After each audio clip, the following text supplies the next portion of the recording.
Hey, people of YouTube, Haley again. I'm kind of recording these in succession, because I'm feeling so energized to go ahead and review again.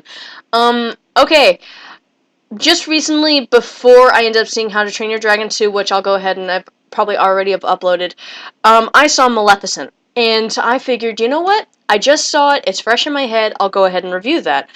A lot of people are rather conflicted of whether or not to like this movie. Myself, I'm not a huge fan of it. I mean, I liked Angelina Jolie. She was a good Maleficent.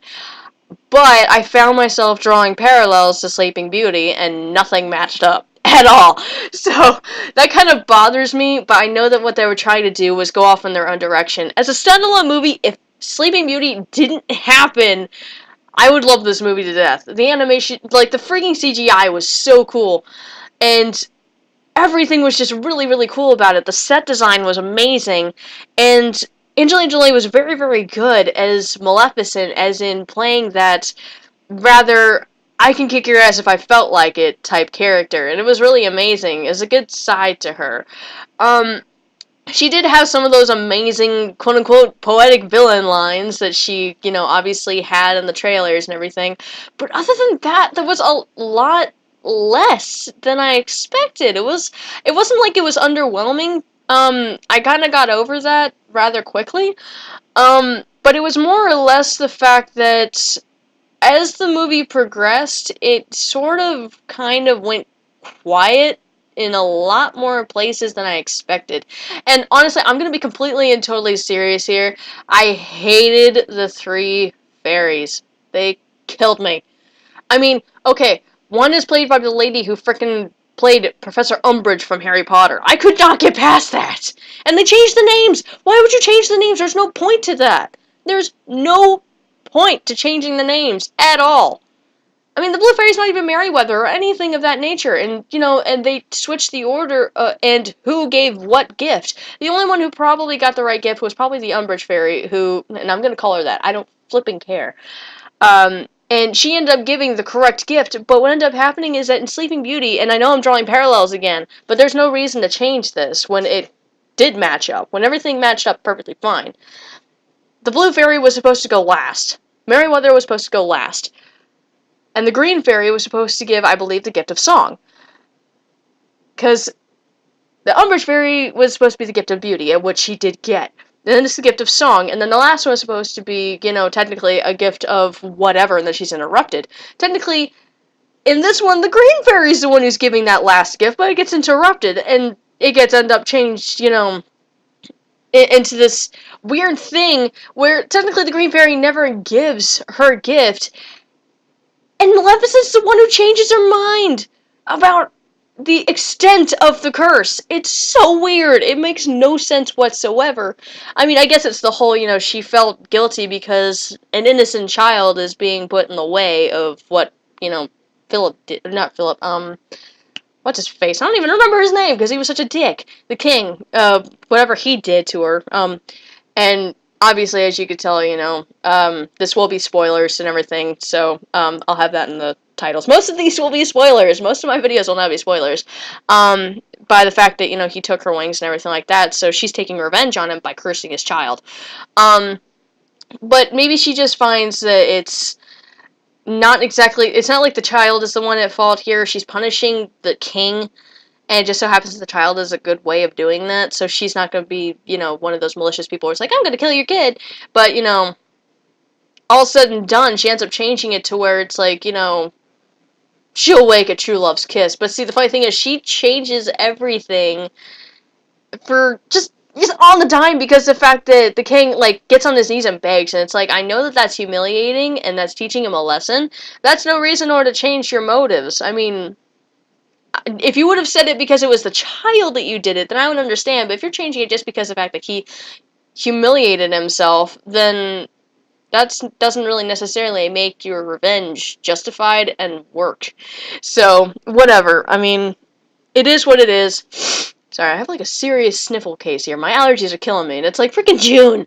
But anyway, so went ahead and everything was all said and done, and so, she watches the fairy god whatever the hell they are, watches the fairies try to raise her, but it turns out that they don't know how to do jack shit. So she's the one who technically raises her, by turning. And this is the weird part. Turns a crow into a human and she changes him whatever shape that she wants. Um, and he helps her raise the kid, and it's so weird. I mean, I kind of like the fact that the crow actually has a say in this, because the crow was in there a lot in Sleeping Beauty, so it's kind of nice in order to have those eyes and ears, about on the kid all the time, and keeping tabs on her and everything. But anyway, creature design, I noticed a lot of the other creatures in there. They were very, very cool. There was this cool dragon-like thing that Aurora ends up, discussing with, or like experimenting or whatever, like just talking to for some weird reason. I didn't really like the tree creatures. They were really kind of they remind me way too much of Pan's Labyrinth. I felt kind of bad. A lot of the sets actually reminded me of Pan's Labyrinth. I mean, I was just waiting for freaking Pan to come out of nowhere and be like, "Go put a root underneath the child," and I was waiting for it. Or the guy with the freaking eyeballs on his palms. Okay, I was waiting for it. But yeah, just the movie. It was weird. I mean, and God, I'm like, no offense, but I really did not like the actor or actress that played Aurora and Prince Philip, like a younger Prince Philip. I did not like them at all. I found them rather irritating. God, it's kind of funny. The two freaking characters I like are like the freaking Maleficent and the Crow, which I know he has a name. I just can't remember to save my life. In the entire movie, I thought that there was going to be like a love thing between the Crow and frigging Aurora. I thought that would be kind of ironic. But anyway, so there's not much to talk about. Like, I really was rather underwhelmed. I mean, I'm happy that they kept a fairy lore by making her, susceptible to iron. That was a nice little send out to people who actually paid attention to mythology. But other than that, it was not much. I mean, I kind of feel bad because, getting out of the theater, I kept talking to my sister because I ended up taking her for her birthday.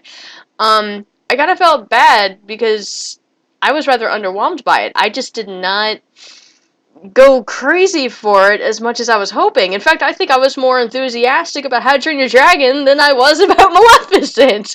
I felt kind of bad. I was like, oh no. Because walking out of freaking How to Train Your Dragon 2, I'm like, oh, wow, that was actually incredible. A lot stood out. And Maleficent, not much did. It kind of all blurred together. There was some cool things about, like, the dragon. He was awesome. But it wasn't Maleficent who turned into a dragon. It was the freaking crow that she changed. And it's just so much that happened that just, to me, were very blasé. It just wasn't that impressive. I felt really bad. And I saw a trailer for the fact that they were going to do Cinderella. And obviously they have Big Hero 6 coming out, or Hero Big 6, or something. I don't remember the entire title, and obviously, Planes 2. But honestly, I was rather underwhelmed because it was Disney. I think because the fact that since they put such a high on Frozen, which I don't know if I'll do a review because so many people have talked about it. I like it. That's all that really needs to be said about it. Idina Menzel was awesome. I mean, but, a lot of the characters were good. But anyway, so, God, I feel so bad for not having much to say about Maleficent, since there's just not much to be said. I felt so bad. Like, Angelina Jolie was fine. The music score was okay. The CGI was really pretty. Really, like, good eye candy and everything, right up there with Avatar. Even though I hate that movie. It's freaking Space Pocahontas. I ain't gonna lie. I'm bashing Avatar right now. Space Pocahontas. That's pretty much it. And I'm kind of sick of hearing about it. So, I'm never gonna do a review on Avatar, by the way. Unless it's like something like what Film Brain does with Bad Movie Beatdown, okay? Because, God, I'm so irritated with that movie. It was good the first time, and then as I kept watching it, it got worse and worse because everything was so hammered into your head. Pro-nature! And don't judge a book by its cover! And I absolutely hate plot lines like that. honestly. Like, How to Train Your Dragon, yes, it had the same plot line, but they did it well. And they used different elements to make it its own. It was just so frustrating hearing it from Avatar over and over again. So, this is kind of like a Frozen Avatar Maleficent review. I don't, I don't care. It's my freaking thing. I don't care. But anyway, so there's not much to be said about Maleficent. I'm unfortunately gonna give it like a 2.5, 3 star out of 5. Um, and I feel bad because Angelina Jolie did a really good job, but it just was not enough to save it for me. It just did not work for me. Um, some elements did, but honestly, I'd have to go watch it again to figure out which elements that I liked. Because I did see it like freaking 2 weeks ago at this point, because it opened at the beginning of freaking, like at the very end of like freaking May, beginning of June. Um, so it's been a while. So this is going off from what I remember. But it was underwhelming. I'm disappointed, but I'll get over it. Um, I don't know what I'll be reviewing next. I'll probably go looking through what I've already done. But it's going to be a mix of what I enjoy. Who knows, I may make this, aside from this review, obviously. I may make this like a DreamWorks June type thing, because of the fact that recently I've seen a lot of DreamWorks movies, so I may go ahead and do that. But anyway, so yeah, Maleficent gets like a 2.5 out of 5 stars. Sorry guys, if you really enjoyed it, that's for you. Um, there just wasn't a lot for me. I feel bad because, I'm completely open to kids movies, and just this did not work for me. Anyway, so, since I'm, like, literally doing this in, like, rapid succession, because I just got done reviewing How to Train Your Dragon 2, I'll try to keep going, but, no promises, because I have my own stuff I have to do. Whether or not I'll get to them today, I have no idea. But, anyway, so I'll keep going with these if I can. And, yeah, I'll go ahead and see if I can do another review before I get too busy. So, that was Maleficent / Frozen / Avatar-ish. I don't care. Alright, have a great day, guys, and I'll see you next time. See ya.